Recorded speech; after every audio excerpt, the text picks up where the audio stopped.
Agenda লৈ পেলাই বড়ো সাহিত্য সভায়ে বড়ো জাতিৰ কাৰণে সাহিত্যটো উন্নতি কৰিবৰ কাৰণে যিটো ধৰণৰ আলোচনা হৈছে খুব পজিটিভ মই শুনিছোঁ আৰু ভাল হ'ব।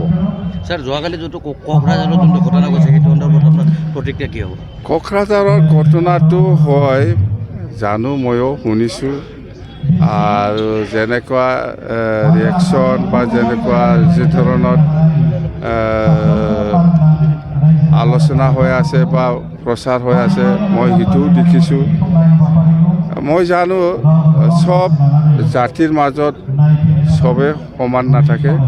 বড়ো সমাজতো কোনোবা এজন দুইজন বেয়া মানুহ থাকে, কোনোবা মুছলিম সমাজতো থাকে, কোনোবা বেংগলী সমাজতো থাকে বা কোনোবা অসমীয়া সমাজতো একজন দুইজন বেয়া মানুহ থাকে। তো বেয়া মানুহ ধৰি পেলাই শাস্তি বা প্ৰয়োজনীয়ভাৱে একশ্যন লোৱাটো ভাল, এইটো প্ৰশাসনৰ দায়িত্ব। কিন্তু এজন দুইজনৰ কাৰণে গোটেই জাতিটো যে বদনাম হ'ব লাগে বা বদনাম দিব লাগে এইটো নহয়। হয়, আমাৰ বড়ো সমাজতো কোনোবা এজন দুইজন বেয়া মানুহ থাকে, মুছলিম সমাজতো আছে, বেংগলী সমাজতো আছে। এজন দুইজনৰ কাৰণে কোনোবা মুছলিমে কিবা একটা কাম কৰিছে বুলি গোটেই মুছলিম সমাজক দোষ দিয়াটো এইটো ঠিক নহয়।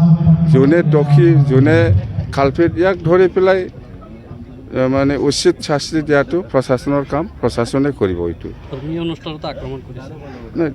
সেইটোৱেই কৈছোঁ মই যে কোনোবা এজন দুইজনে কিবা ভুল কাম কৰিছে বুলি এনেকুৱা সমাজৰ ওপৰত বদনাম দিয়া, সমাজৰ কিবাৰ ওপৰত কাম কৰাটো এইটো ঠিক নহয়। মই এইটো ছাপৰ্ট নকৰে। আমাৰ বড়ো সমাজতো আছে এজন দুইজন বেয়া মানুহ। এই এজন দুইজন মানুহে বেয়া কাম কৰিছে বুলি গোটেই বড়ো সমাজক বদনাম দিব বিচৰাটো এইটো ঠিক নহয়। এইটো আমাৰ কাৰণে ভাল নহয়। এইবিলাক ৰাজনীতি কৰিব নালাগে। মই কৈছোঁ মুঠতে ইয়াৰ পৰা দূৰত থকাটো ভাল। মই অনুৰোধ কৰিছোঁ, হয় ভুল কাম কৰিছে কোনোবা এজনে, ইয়াৰ নামত গোটেই সমাজক দোষ দিব বিচৰাটো এইটো ঠিক নহয়। বেংগলী সমাজতো এজন দুইজন বেয়া মানুহ থাকিব, কেলৈ নাথাকিব? সেই বুলি বেংগলী মানুহ কোনোবা এজনে বেয়া কাম কৰিছে বুলি গোটেই বেংগলী সমাজটো দোষ দিব বিচৰাটো এইটো ঠিক নহ'ব। কোনোবা বড়ো মানুহে এজন দুইজনে ভুল কাম কৰিছে বুলি গোটেই বড়ো সমাজক দোষ দিব বিচৰাটো এইটো ঠিক নহয়। যোনে দোষ কৰিছে ইয়াৰ ওপৰত প্ৰশাসন আছে, আইন আছে, বাছ। बे हालामा आंनि जोनोम जायगा। आं बे हालामनिनो फिसाजो। नाथाय दिनै नोंथांमोनहा आंखौ आलासि हिसाबै लिंनानै लाबोनायाव आं एसे लाजिनायसो मोनदों। जाय हालामाव आंनि जोनोम, जेराव आं देरदों लावदों, बहायनो आङो दिनै आलासि हिसाबै बिसोम्बि बेखेवगिरि आलासि महरै नुजाफैनो आङो एसे आसुसुसो मोनदों।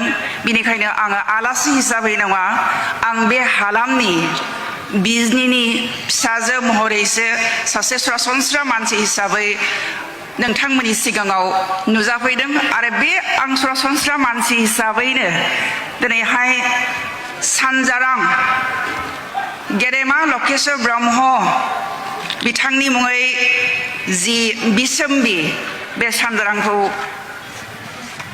बेखेवफैदों। बिजनिया जारिमिनजों बुंफबनाय मोनसे हालाम, मोनसे जायगा, जेरावहाय बिजित नारायण राजा दंमोन। आरो दिनै जाय बे थेंफाख्रि फोथार, बे थेंफाख्रिया मा? जोंनि भारतनि गिबिसिन बर' आइजो तहसिलदार मासियाव जिरायनो मोननाय सासे जारिमिन सोरजिग्रा आइजो। जों गोबाङानो मिथिया बे थेंफाख्रिया बिजनि हालामनिफ्राय आरो भारताव गुबुन सोरबा गस्वामिया फैयाखै, सोरबा भट्टाचार्यया फैयाखै, सोरबा शर्माया फैयाखै। सोर फैदों? जोंनि सासे बर' आइजो थेंफाख्रिया तहसिलदार बादि मासिखौ आवग्रिनो हानाया बेसेबां जोंनि बर' आइजोफोरनि थाखाय गोग्गाथाव बाथ्रा। आरो बे थेंफाख्रिखौनो लानानै जोंनि आसामनि सासे गेदेमा लिरगिरि, गियानपीठ बान्था आवथायगिरि मामनि रेशम गस्वामिया थेंफाख्रिनि सायाव सल'मा लिरलांदों। आरो बेनि सिगां जों खिन्थु थेंफाख्रिनि सोमोन्दै गोबां खोथाखौनो जों मिथियामोन मामुनि रेशम गस्वामीया जेब्ला थेंफाख्रि तहसिलदार तामर तरुवाल सल'माखौ लिरबाय अब्लासो जोङो थेंफाख्रिनि सोमोन्दै गोबां खोथाखौनो मिथिनो हानाय जाबाय आरो बे थेंफाख्रिया मोनसे जारिमिन हारसिङैनो मोनसे जारिमिन बे थेंफाख्रिया जोंनि भारतनि आइजोफोरनि गेजेराव गिबि तहसिलदार मासिखौ आवथायनो हानाय आवग्रिनो हानाय सासे जोहोलावजो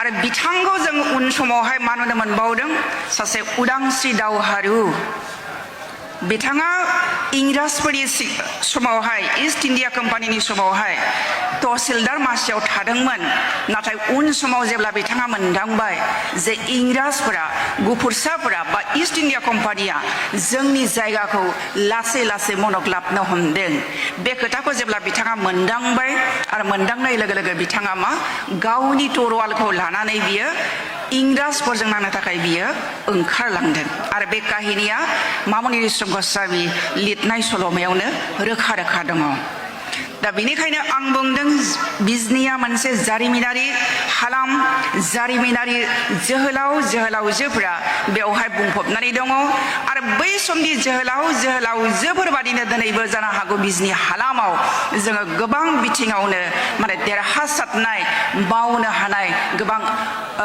माबि जोहोलाव आरो जोहोलावजोफोरखौ जोङो जोनोम होगासिनो दङ आरो इयुनावबो बे बिजनि हालामा जोनोम होबायानो थागोन